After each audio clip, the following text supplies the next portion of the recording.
Hold on, I know one of your mates actually was telling me the story about how he didn't hire you. Yeah. What was his name? Anil, Market that's Finance. That's it. Yeah, he said he tried to get a job at my startup. Yeah, and he didn't message me back. He didn't message me back. Welcome to Happy Millionaire, A show about how to make profit with a positive impact. and stay happy along the way. You're a bit too close to the mic. You're doing ASMR. What's that? I don't know what that means. It's that ASMR. No, dude, ASMR is kicking off. It's really it got big when sleep stories and Spotify stories started coming about because basically it's like they whisper really close to the mic and it's really relaxing for a lot of people. And there's literally like YouTubers who are making absolute bank. Yeah, I was wondering because like I love Audible. I love listening to books, and I do think the actual hearing experience or listening experience could be upped. Like they could make they're terrible. Yeah, like, and that just seems... this is Audible. It's like it's the tiniest thing I've ever heard. I don't know why they still have that. It's like, come on, you're owned by Amazon now. You got money to spend on the sound engineer. Come on. And it's just like on the authors, it's just so vanilla. Like they just keep it quite standardized, and I just feel. No, what do you mean? The author? What do you mean? Like, when the author's like reading it out, the book, right? I just feel they could add more drama, more like noise, like make an experience. Like I just like put some music. Like, I don't know. I just feel there's this element of this a full listening experience is missing. And maybe that's I listened to, the last thing I listened to was Storyworthy by Matthew Dix. I've downloaded it. You downloaded it, so you're going to listen to at least the final chapters because they're the do's and don'ts of storytelling, which I'm probably going to bastardize at some point. But basically, because he is a storyteller, the book is brilliant. The book is told so well through his own voice, and he narrates his own book as well. But I agree. I think like if you are going to narrate your own book, which is a big thing to do, it takes weeks. Literally, like if you've got a long book, it would literally take you weeks. You should have some sort of coaching through the whole process because you want to keep people's engagement up. Totally, mate. Totally. Well, that's what we're trying to hopefully do in this podcast, keep people listening. Yeah. If they like it, but who cares? Who cares? No, we do care. No, sorry. We do care, but it's just like we're trying our best, right? That's it. We're just doing our best. I like that. You switched it to the, but pity us. Yeah. We're just doing our best. No, it's all good. Before we delve into topic, something probably worth chatting about is we had your second stag, right? So some people have lucky to have one bachelor party or a stag. You had two, so you had one in London, and you'd think the healthiest guy in the room would not have two stags, and they might be pretty tame, but they weren't. No, they were. Like I've been to multiple stags. You're a very good stag or bachelor. You. Like you give you a drink or food of anything and you will scuff it or drink the hell out of it. It's just, I was surprised. I thought you would be one of those people that go, no, I'm not going to do it. But you drank some vile stuff and like, I don't think it's a good thing. Peer pressure is bad, kids. You should not do that. Yeah, no, you just like, I've got to protect my brand here. Like I still remember in New Orleans when you rocked in, you went, hey, I'm here. I'm all in. I'm just like, what the hell? I didn't expect that. Like we called you Foopy, like the fun Rupy. Yeah. Rupy's okay. Foopy's way more legendary.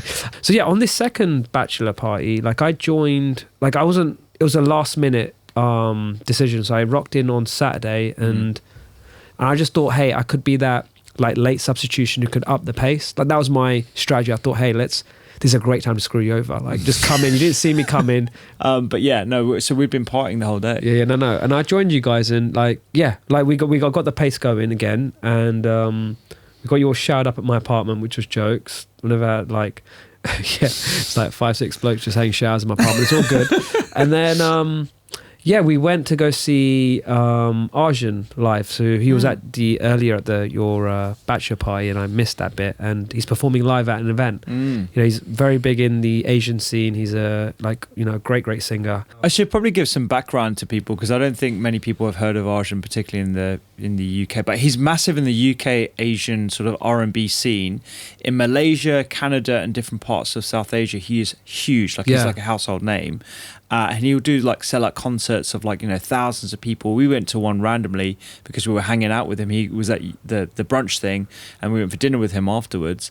And he was just randomly like, I'm doing this concert tonight. If you want to come, we can get you in. You just be part of the entourage. And we're like, yeah, let's do it. That's awesome. So it was like, so I basically seen that. I loved it. Yeah. We were basically like looking for that Beyonce sort of backstage experience. Yeah. So what happened was he was like, the stage was, there's probably about thousands of people there, right? And there's this moment where you're just waiting in the back, waiting for his name to be announced. And I was like, weirdly, I was just staring at him. I was like, what does this guy do? Like, because I would like, if I was to go there, I'd be shit myself, right? I'm like, I'm going to forget my lines and all of that, the standard stuff. And this is, it's probably a bit selfish, but I went, okay, what would I really want someone to do for me in this situation? So I met him 10 years ago. And I remember I messaged him on Facebook as well after. I went, hey, mate, I think you're going to be really, really big one day. Like, I just know it. You're going to be really, really big. So before he went on stage, I showed him my Facebook. I messaged him actually on Facebook. I said, hey, dude. I showed him the message.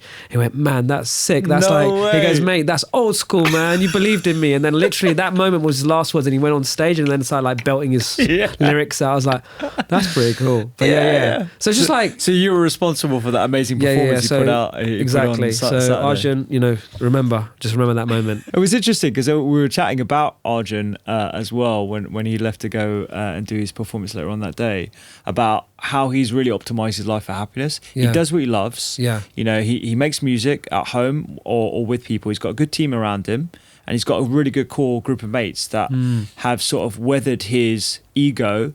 And not with his ego, it like kept him humble throughout his like meteoric rise, So it's good. He's really optimized for happiness. No, I love it. And happy millionaire. All right, so we're gonna switch around. It'll be good if you can I'll start kick with things the topic. off. Yeah. So basically, I was looking online for examples of companies that have started and what their first hires were. And it was serendipitous that I got the YC Combinator email, right?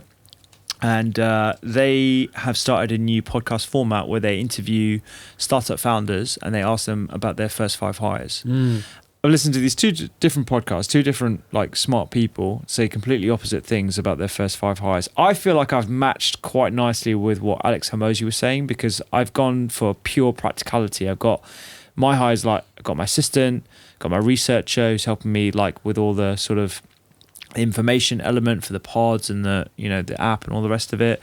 I've got a recipe creator because I'm trying to disentangle myself from the process so I can work on the business instead of in the business. But then I am doing a tech company, so I'm thinking in my head, I might get a designer, do I need to get another software engineer, do I get the CTO?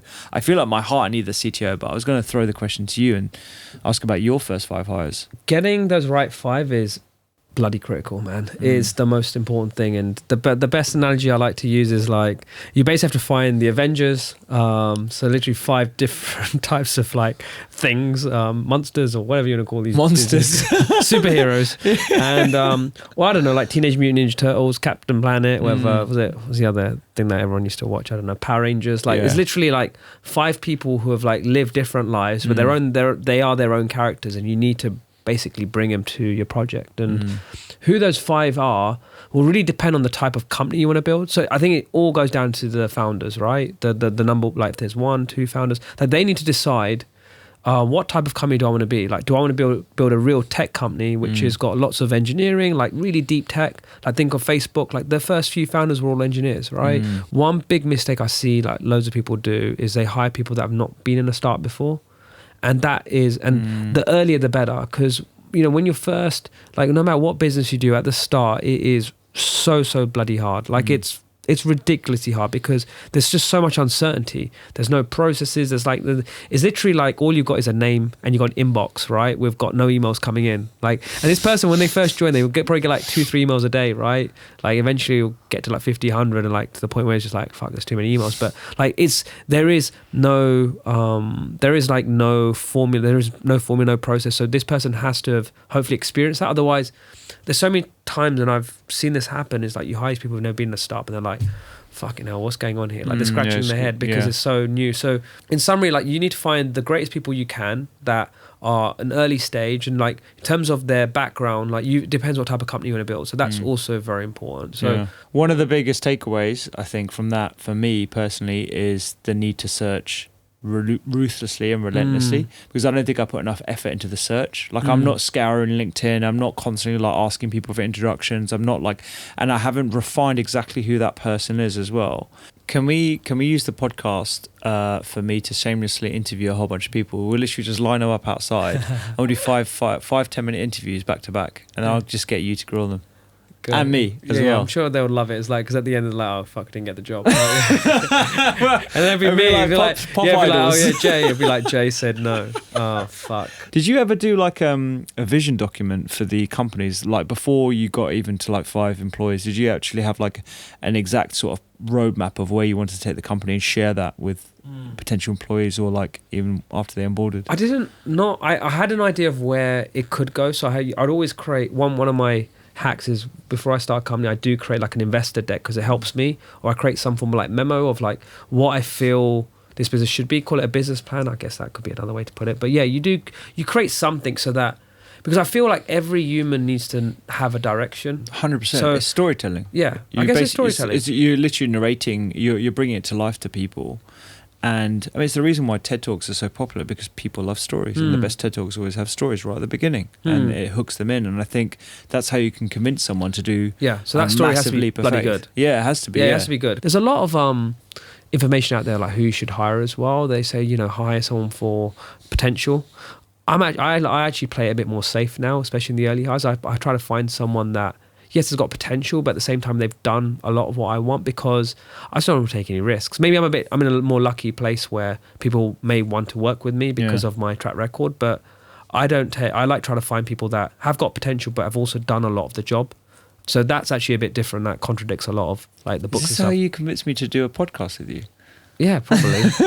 So yeah, you knew how to do a podcast. I knew. On these topics will be random, but yeah. Topics are random, but I've done a lot of live TV, so you can throw things at me live, and I'll just sort of react to them in a coherent way most of the time. Yeah, it's probably some logic behind it. No, but also but on another point, it's like I just, in this chapter of my life, I want to try to have a lot more fun, right? Yeah. So I knew I was going to do it with a friend. Yeah. And then after our chat in the jacuzzi with Amit, we came to the conclusion maybe we should do the pod, and hence we're here. This is a topic I wanted to talk about, because essentially it marries quite nicely with you selling the vision. Do you believe in manifesting? And is that different to just like, dreaming, or like, I'll come onto this in a second, but I've chatted about manifesting on the podcast before, but from a scientific point of view, and actually the dots that you connect in your brain actually bring things to life at a subconscious level. So I think there is some sort of science behind it, but I'm wondering whether this is something you actually did early on. I actually loved studying the mind. I went to, he's obviously still very big, like Tony Robbins. I was very lucky to see him quite early on in my life, and a lot of his principles are very good. How old were you when you went? I think I was like 22. Mate, I went when I was 14. Oh, wow. Yeah. So weird. Well, I mean, young, but yeah. Yeah, so my cousin was a huge fan, and he took me there. Like, I don't listen to Tony Robbins as much, or I don't really listen to him now. I think I've got other like coaches, but at that time he was the perfect person I needed, because I needed someone who's going to kick me on the bum and to do stuff. Yeah. And he really nailed that point of like visualization, affirmations. Visualization has been huge, and I do write my goals. I'm less now firm on them. I don't get too tied by them. It was actually some amazing bit of advice I was given was that, it's good to dream goals, but actually don't make them so rigid, because actually the best things that happen in life are the ones you don't expect. When you were talking about that, so there's this saying I always come back to of strong convictions loosely held, right? And it applies to sort of nutrition and nutritional medicine. You should have strong convictions about things, but if there is enough evidence to the contrary and it's validated, then you should be willing to change your mind. And it's the same thing with like, visualizations and road mapping and goals. You need to be willing to veer off the course of where you think the trajectory of your company is going, based on user feedback, based on the market, based on the industry you're going into, based on whatever the inputs are. You need to be able to sort of be flexible enough, which is why it's harder for big companies who are entrenched in sort of their culture and ideas and structure to be as nimble as a startup. Yeah. All right. Good thread. Basically, I've realized a common theme in my LinkedIn inbox. So yeah, there's LinkedIn that's got like an inbox, as you guys know, and I'm getting a lot of messages right now, because I'm starting to like communicate more on LinkedIn, and a lot of people are asking me, hey, like, dude, like I don't, I'm in a corporate job, or I'm not in tech startups. How do I get in tech startups? Like there is this, obviously we've talked about it, there's this fascination about tech startups, and I'm sure, whoever's listening may have some friends in the similar situation. So I thought I'd like brainstorm a few thoughts around it, because if they get asked, or if you are one of those people right now that's listening, maybe this might be a couple of moves to think about. So I thought it'd be a good thread. Okay. So imagine you're not in a tech startup, right? And you want to get in tech startup. So I think the first question is just, do you want to get into tech because you're just fascinated? Are you curious? Like, what is your level of interest, right? Because what I've learned is a lot of my friends, all they want to do is just feel a bit of tech. They just want to like have a bit of a taster, right? So you could just show, like, that point where, you know, they've seen a few movies, they've seen enough stuff about Elon Musk on Twitter, and they're like, okay, you know what, this game looks interesting, or shit, people are making some money, right? Even though we're going through a bit of a downturn, whatever, but it's still hot. I just say to them, hey, like, go make a few tech investments, right? The second step now, like, now we're talking phase 2, is like, okay, you actually want to get a tech job, right? You want to be in the tech industry, right? So that's another game. So this one's more interesting, right? Because there's also another simple game for this one, and this is how I actually started. So when I was in finance, so I used to work on the trading floor for an investment bank. I was very fascinated with like entrepreneurship. I was interested, so I joined a team which was actually very new. It was like a new product, right, in a new market. So there was a lot of entrepreneur aspects of it. So we had to like create new processes. Had to get our name in the market. Like we had to do some, you know, so there's a PR element. There's this hustle. So that's how I actually started in. That was my first gig. So, and I chose that job on purpose because I knew it was an early stage team. Weirdly, you'll find that most businesses, wherever you are, there will be this this team, this innovation team, which has got like an R&D, or they've acquired a business and it's much smaller, or you might have an idea to launch a product. You can say, hey, can I run that product? Or like, there's always an opportunity, or they may have like an accelerator or an incubator within the business. Trust me, there's like weird shit that's going on in all businesses now. A lot of corporate businesses, even later stage startups, like even like Google, Facebook, even like I'm talking about these guys, they might want to join a startup, right? There's a lot of like very startup-y jobs. Even like, you know, even in being a doctor, like, you know, in the NHS, there's the NHS innovations. There's so many. Yeah, there's like loads of little like telecommunication startups. There's obviously the online GP appointment startups. There's various niches. Like GP is like, you know, general primary care, but there's also like fertility. There's all the different niches, gastro, skin, like all these different like tech startups in that space. So that's a really good point. Like research what is already out there and see if you can join them to get in that your own taste. company, Exactly. right? Yeah, exactly. So it's weird. There's a lot of stuff there. The other route is, okay, you actually, no. I actually want to go work for a tech startup. Like, what do I do now, right? So if that's the case, then what I would recommend, and let's assume you can't do something entrepreneurial in your side, or I'll do that as actually a stopgap and see if you like it. So I'll really highly recommend, because that's the easiest. You can easily get a job within your business. It's not easy, but it's easier, right? If you want to go wider, right, then the other moves you've got are, I highly recommend you start getting yourself more into like startups. So go invest in a few companies, like even a small check, could be a few grand to, if you've got more money, then awesome, like throw the cash in, right, and just play with it, see what happens. Be willing to lose it as well, because high risk. Because that forces you to research the companies themselves. Exactly. So you research it, and your best bet is to find a business that's in your industry, right, and in tech. Because then your experience is useful for that business. I've seen so many people, and this is the wrong move, where they're like, hey, like I'm in finance, but now I want to, like, you know, I'm in banking, or I'm a doctor, and I want to now go into a startup which is like nothing to do with my industry, and I want this other random role, right, which I wasn't doing. Like that's like a zigzag move. Like that's just difficult. So if you're in health, like go to Livy or Babylon, or, you know, one of those businesses. If you're in finance, go join Revolut, or go join Monzo, right? I know both the founders of those two, so those are two banks I like, because I know those two guys. But yeah, go work for those two. N26 or any of those guys. Yeah, no, I don't know those guys. So I know Tom and I know Nick, so we'll sell those two. But like, go find that right business that is, you know, in your sector. Phase 2 is, if you want a job, like, these are some moves. I don't know if you've got some moves.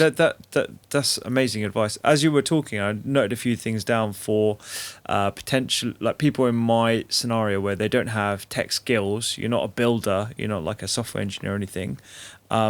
First thing is, check out no-code tools. There's so many no-code tools out there. So what's no-code? Like, explain no-code. No-code is basically where you can, it's like a Wix website. So you can move things around the page.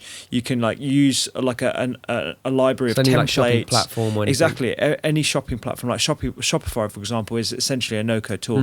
There are some areas, I think, where you can embed some code if you know how to code, but a lot of the templates that you need to just get the idea off the ground are already there made for you, and you just mess around with those, and so you get the idea of who you're hiring for, and actually, what kind of job description you need for someone to build things, right? Do this on the side. That's probably the first thing I should have said. Do this on the side. Don't quit your job. Sick. Like side hustles are really good. 100%. Don't quit your job. Like I didn't quit my day job. Even when I got to hundreds of thousands of followers or whatever, and I got like revenue coming in, I didn't quit my... Which is mental, right? People probably would have thought you'd quit your job. People thought I quit years ago. I only started my sabbatical in January, so I was still doing clinical work. And so that's the first thing I was This January? Yeah, wow. this January. When the app launched. I knew you went down to days. I didn't know your... No. I went sabbatical from this January. Yeah, that's it. The other thing I would say is have conversations with other early stage builders. So if you find someone who is an engineer, find out what they're working on, see what your skill set is and how you can help them on their side hustles.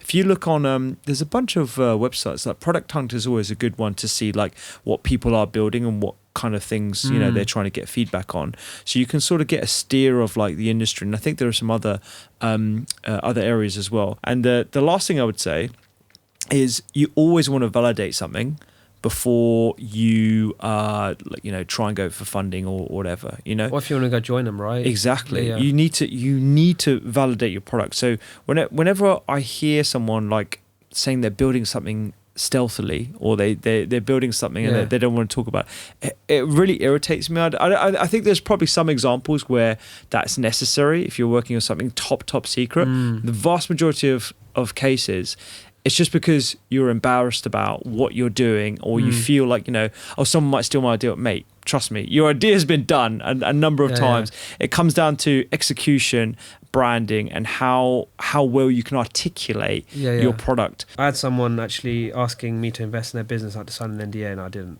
Yeah, I know. What's this stuff about NDAs? Yeah, I don't know. I think it's coming back. I think everyone's just unsure. But anywho, so everyone's well shook these days about the ideas being stolen. So I guess that's like phase. So what you've done is you start phase 3. So phase 1 is like, okay, you need a little bit of tickle, right? And startups, go make a few little investments, right? Phase 2 would be, hey, like I'm going to actually want a job. Phase 3 is I actually want to do my own startup, right? And that's basically what we've been talking about. And so I think, if you want to do your own startup, I highly, highly recommend, I wish I did this. I wish I went to go work at a startup initially. Yeah. Before even if I started, I was applying for jobs. I wanted to go work at a startup, and I actually was trying to apply for general manager roles, which was proper punching above my weight because I was like 25, 26, and I was trying to get these gigs at like these like fast growing companies, and I actually know all the founders now. It's quite funny. I know one of your mates actually was telling me the story about how he didn't hire you. Yeah. What was his name? Anil, market that's finance. That's it. Yeah, he said he tried to get a job at my startup. Yeah, and he didn't message me back. He didn't message me back. Yeah. So which is quite funny. So he always giggles. He goes, "Oh, your company's worth more than mine." I'm just like, yeah, but you just don't know. So I think, I feel that the best way to learn is to be immersed by people that are doing what you're doing. So I highly recommend the best move. And this is, if you've got any friends who want to get into tech, is go join a startup, like work your way from the bottom and get that experience. Because then if you want to then do your own company, and having the intention to also know whether you want to have your own company is important, because a lot of these people will just go, hey, I want to work for a startup. That's fine. If you want to have your own company, have that intention, because then while you're in that experience, you will start learning and watching for other things. That was a good thread. Yeah. I like it. I think we've got some good little tips for people there. Yeah, no, hopefully there was a few things that people can take away.